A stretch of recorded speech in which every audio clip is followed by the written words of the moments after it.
Paradigm 1, ethno-aggregation. Ethno-aggregation is best defined as the voluntary concentration of individuals and their resources around their ethnic or language commonalities for the purpose of improving their economic and political competitiveness.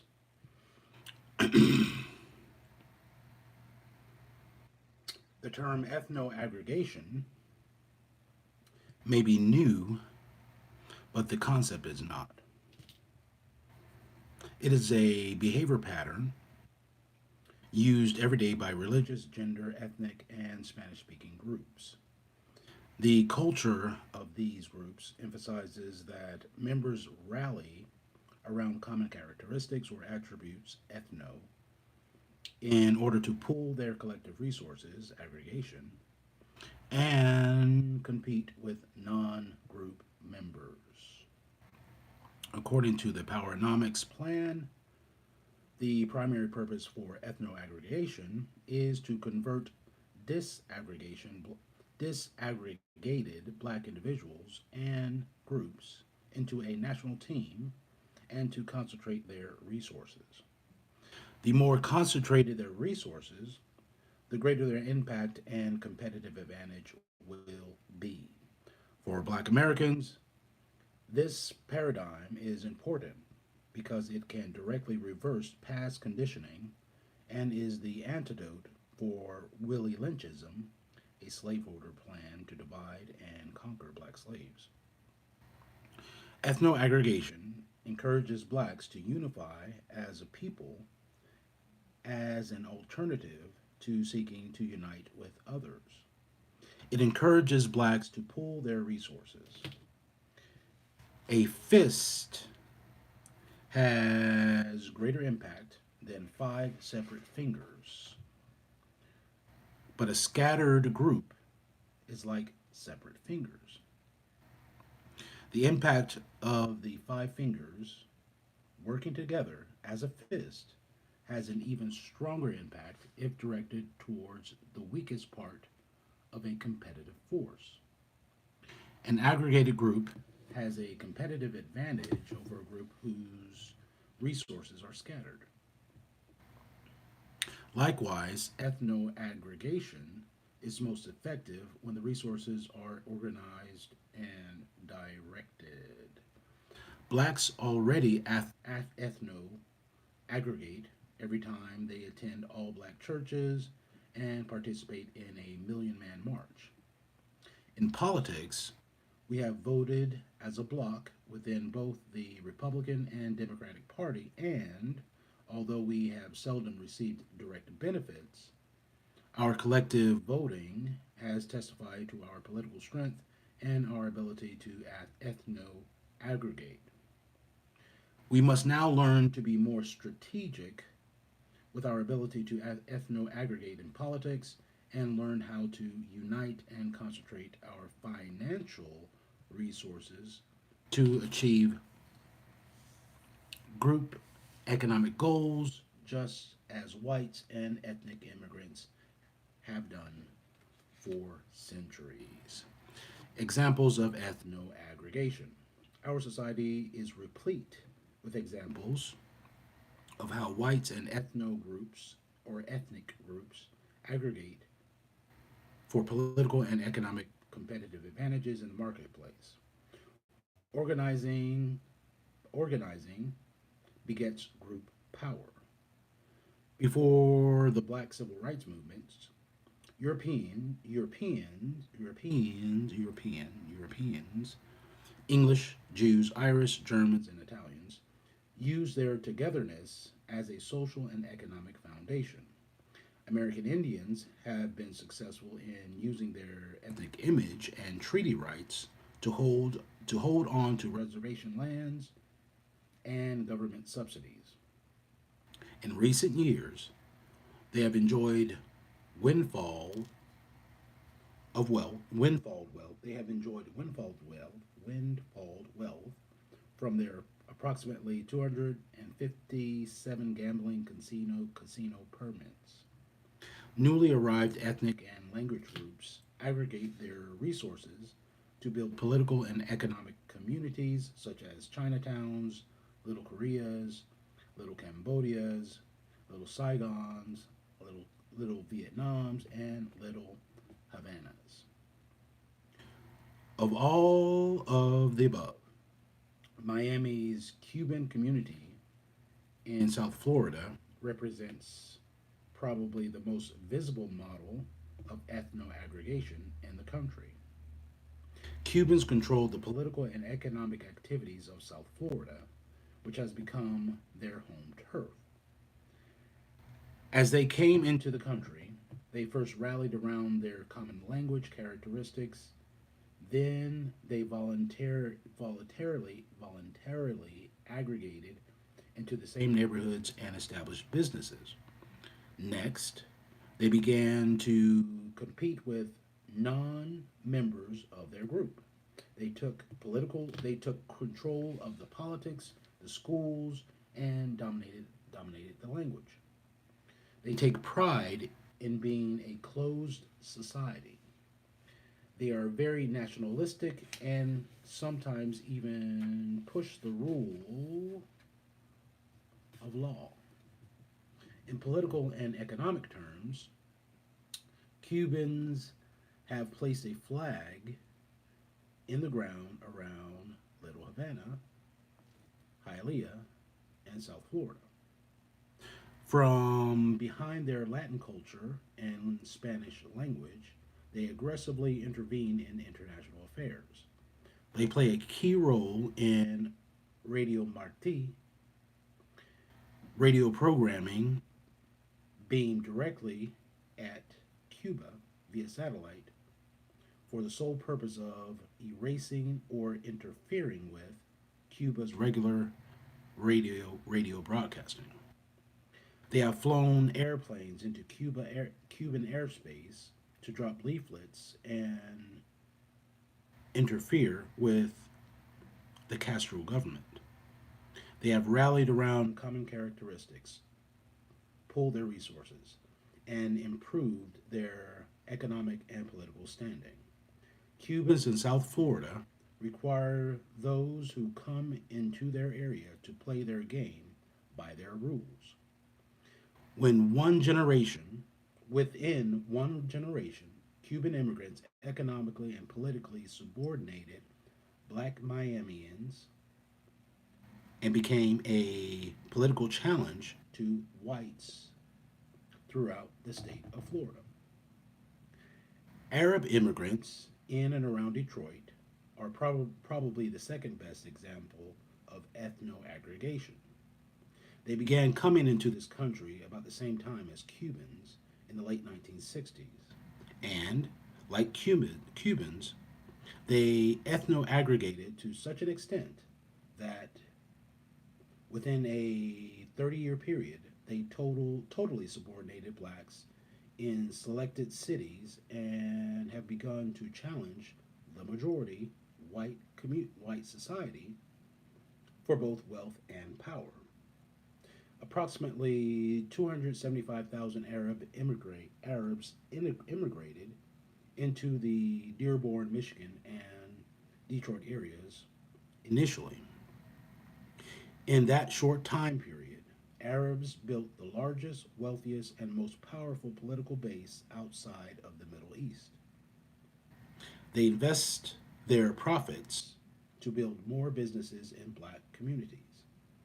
They almost exclusively hire their own people and refuse to buy from black businesses.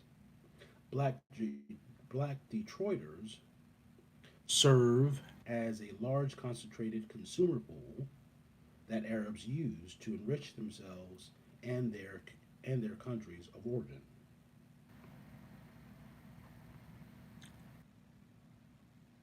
Detroit is an 82% black city. According to an article in the Detroit News, Metro edition, July 8th, 1999, Arabs, who constitute less than 1% of the city's metropolitan area population, have taken control of 90% of the city's gas stations, grocery stores, party stores, discount strip malls, and medical supply businesses. According to the article, Arab businesses were so profitable last year that their owners sent $69 million back to their homelands to help Arabs who were fighting with Israel in the Middle East.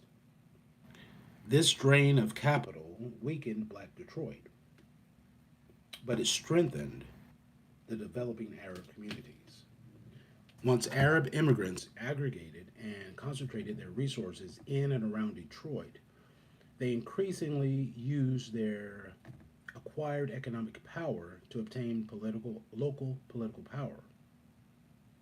Arabs know that politics follows the money. In this regard, it was reported that when Al Gore, the Vice President of the United States, visited Detroit in the summer of 1999, he chose to meet with the top 100 Arab businessmen, not the black political leadership. Arabs pledged heavy financial support to Gore, and in return for their financial pledges, they asked for greater business opportunities in black Detroit. Arabs are now in the phase of ethno aggregation where they are beginning to use the wealth and power to the power they acquired from blacks to politically and economically subordinate blacks.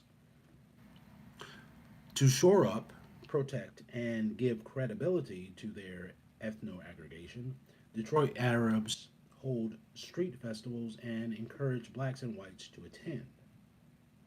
They engender pride in their own people by promoting their culture, religion, and language while masking over the economic competitiveness that they are conducting against blacks in Detroit. It is their ethno aggregation that gives Arab immigrants their competitive advantages over black Americans. They use their cultural togetherness to compete for economic and political resources. Even though Arabs may have religious differences with Jews and some Christians,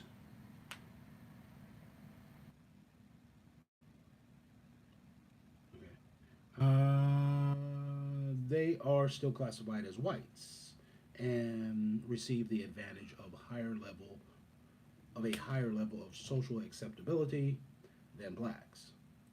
Arab immigrants use their ethnic advantages by remaining an identifiable, non assimilated group politically and economically linked into a national and international network. The implications for Black America. Arab immigrants, in limited ways, can be a powerful example of two blacks who have integrated out of black neighborhoods. Arab immigrants see clearly why they ought to ethno aggregate and remain culturally and financially connected to their own people and their own power base. Blacks, on the other hand, have been continuously weakened by events from the diaspora, slavery, Jim Crow separation, segregation, and integration, all of which have made blacks a scattered group. The ethno aggregation paradigm is specifically designed to shore up the weaknesses created by the involuntary and voluntary scattering of black people. Power itself always exists in concentrated forms. Power itself always exists in concentrated forms. The application of ethno aggregation will create mindsets that provide incentives for black people to learn to pull together, to concentrate our power resources, and compete with various ethnic minorities, as well as the majority monopolies identified in chapter 1. With the mindset of ethno aggregation, we will begin to have more control over our own fate, regardless of what the majority society decides.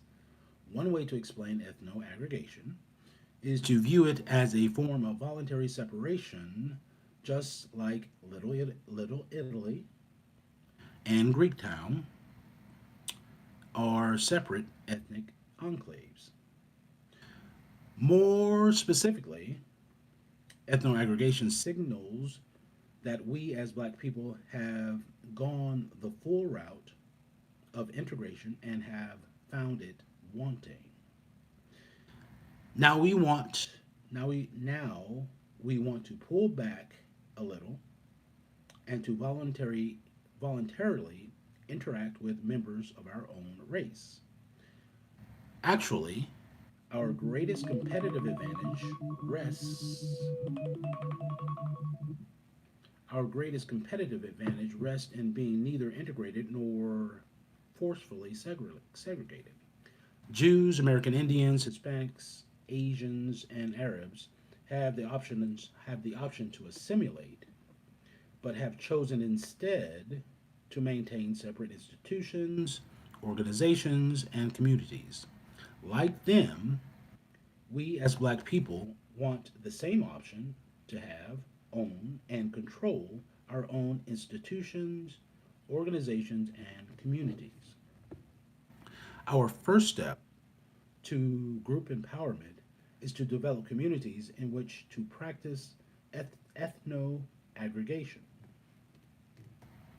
Blacks are the only group in America that do not have communities. We have residential neighborhoods. Chapter 3 discusses community building in detail and the difference between communities and neighborhoods. Decades of integration caused an exodus of middle and upper class professional blacks, the backbone of our community, into the white suburbs, thus weakening the cohesiveness of earlier black neighborhoods and making it difficult physically and psychologically to identify and amass our group resources. We are still stymied. Under racial segregation, white indifference to black communities allowed blacks to have black businesses and a sense of community, but while we could aggregate our resources, we were never allowed to use those resources to achieve a group goal or to function as fully independent and competitive communities. Pooling group resources. The ethno aggregation paradigm creates a context within which blacks can come together and share. The ethno aggregation within black communities in ethno aggregation within black communities, every individual contributes to the group's pool of resources. Individually, blacks may be poor, but even poor blacks can contribute to resources that collectively benefit individual group members as well as the group as a whole. One may have only a cup full of beans. Another may have only a few strips of bacon. Another only carrots. Yet, when the individual ingredients are collected, the group can make soup to feed itself or sell to others. This is the competitive advantage of a group. Black leadership, politicians, government officials, corporations, and marketing firms do a disservice to us when they support and recommend policies that disperse our resources and make us vulnerable to others as a passive consumer market. a move toward voluntary separation. Regrouping blacks through ethno-aggregation is necessary to counter the effects of individualism, which teaches blacks to oppose each other rather than pool resources and cooperate with one another. Ethno-aggregation would give blacks a powerful political and economic base. To this end, while serving as the education advisor to this end, while serving as the education advisor to then Florida Governor Reuben Askew during integration, I always stressed the importance of blacks retaining their communities and educational institutions, and that the state of Florida should not place the burden of integration on the shoulders of blacks. While speaking out on the issue of school integration, I said to an audience that black people should not have to leave their communities to find quality schools, homes, or consumer products. After my speech, a concerned southern white gentleman approached me and said, "Dr. Anderson, after listening to you, I am more confused than ever about what black people want. On one hand, you have Reverend Martin Luther King pushing for integration. On the other hand, you have Malcolm X pushing for separation. Which end of the stick do you black people want?" I answered I answered that we did not want either end of the stick. We want the same rights and privileges that every other group has. The right to choose. I asked the gentleman, "Have you ever asked Indians, Hispanics, Jews, Arabs, gays, women, or Asians which end of the stick they want?" The gentleman shook his head and said, "You're right. You all should have that right. I've just never thought about it like that." Most Americans have probably never thought about it like that either. Black people have an obligation to come together as a group in their own best interest. America should be neither threat America should be neither threatened nor puzzled by the thought that blacks would not want to be forced into either choice. Blacks in America are the only ethnic or racial group that continues to wrestle with the philosophical debate over integration versus segregation when, in fact, neither one has to be accepted.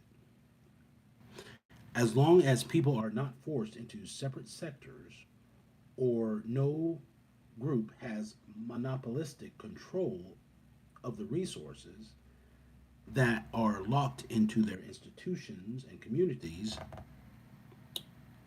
there is nothing wrong with separation or integration. Groups do not have to hate and exploit each other simply because they are informally divided. Groups do not have to hate or exploit each other simply because they are informally divided. The failure of integration is tragic, especially when one considers that among all the so called minorities, only blacks have openly pursued integration.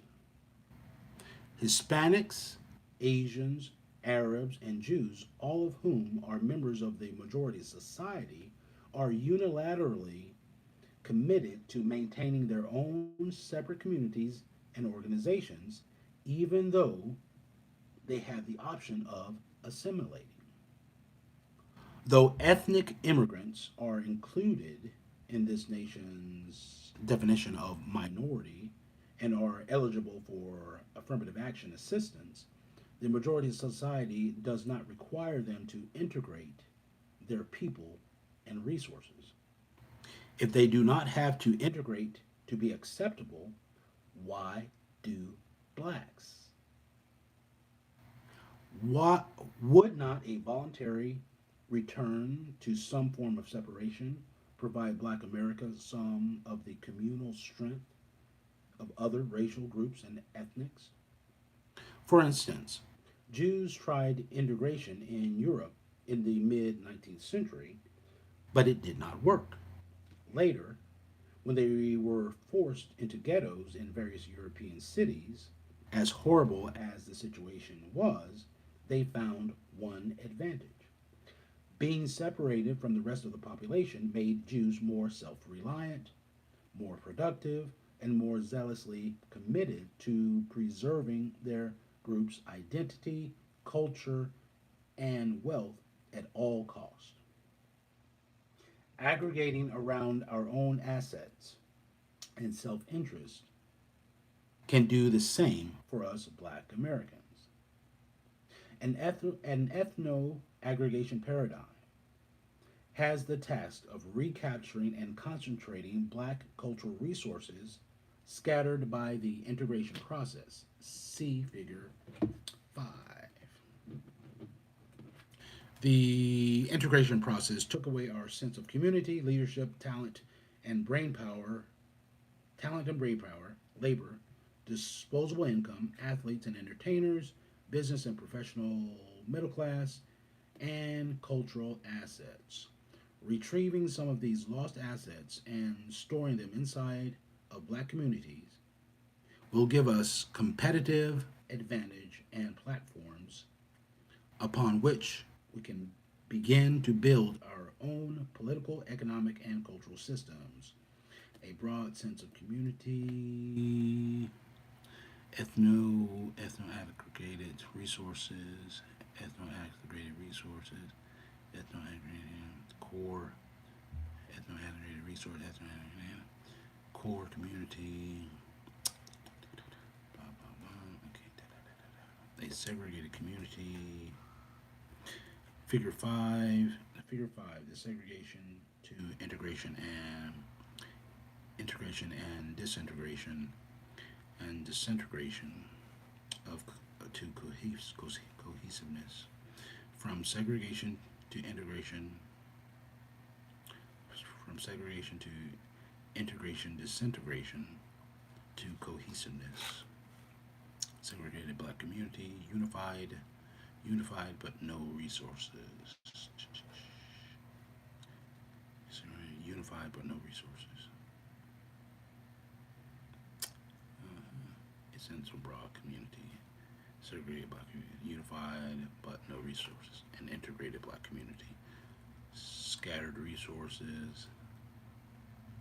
Scattered no resources. Scattered no resources. Scattered no resources. Scattered no resources.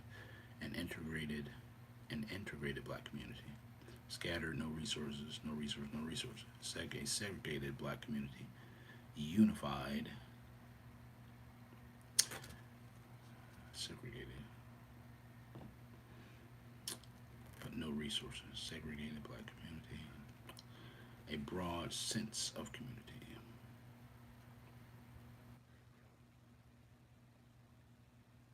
Ethno aggregated resources. Core black community. Ándale pues.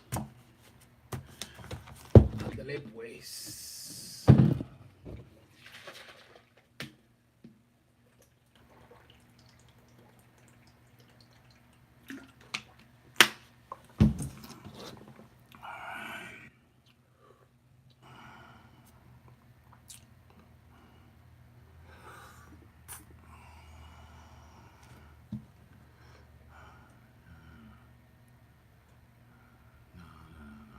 That's all about.